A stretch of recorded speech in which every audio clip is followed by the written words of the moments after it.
Hello, today is the anniversary of the publication in 1644 of a pamphlet John Milton wrote called Areopagitica. It's a pamphlet arguing for the freedom of the press, freedom of speech. The Areopagus was the place in Athens where debate took place. You perhaps remember in the Bible, St. Paul goes there to speak in Athens about the unknown God, as he calls it. But it's a place which symbolises freedom of speech, and in this article, this pamphlet written at the height of the English Civil War, when the government under Oliver Cromwell was kind of cracked down on opposition, and Parliament was producing legislation to limit free speech, Milton, who was actually a supporter of Cromwell, nevertheless, in defiance of the new laws, published this pamphlet arguing that free speech was an important part of democracy. And so it is today. And it doesn't take a great deal of research on the internet to produce examples of it not being permitted, and in fact of the possibility of free speech being decreased. Let me just give you a list. In Colombia, the journalist Rafael Moreno was murdered because he wrote an article attacking the corruption of the local leadership.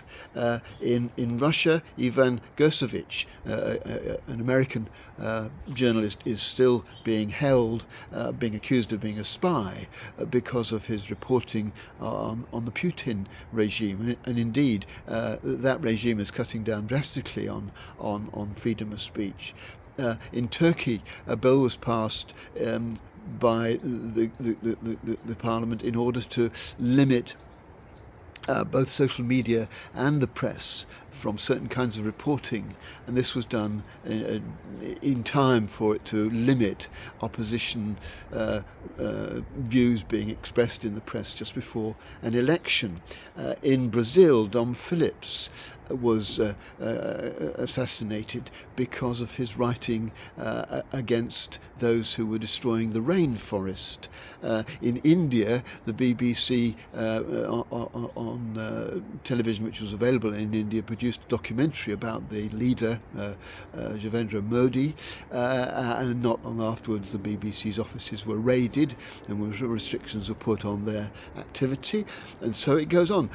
In Mexico, from 2019 to 2021, there were 2,000 attacks on journalists, attacks of one sort, or on physical attacks of one sort or another. And in Hong Kong, of course, as we know, the Chinese have cracked down almost completely on any free expression. I mean, these are just some examples of the way in which increasingly people's freedom to express themselves in the press has been limited. And I think it's an incredibly important freedom. Apparently some 80% of the world's population are living in countries where the press is restricted in one way or another, and that's even before we talk about the challenges to the freedom of the press from things like artificial intelligence.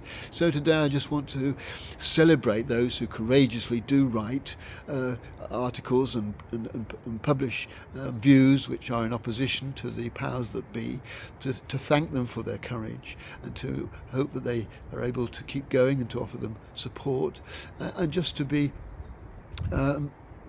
vigilant, to try and make sure that I protest wherever I see that freedom of press is being limited, and using my freedom to protest wherever I see that kind of oppression.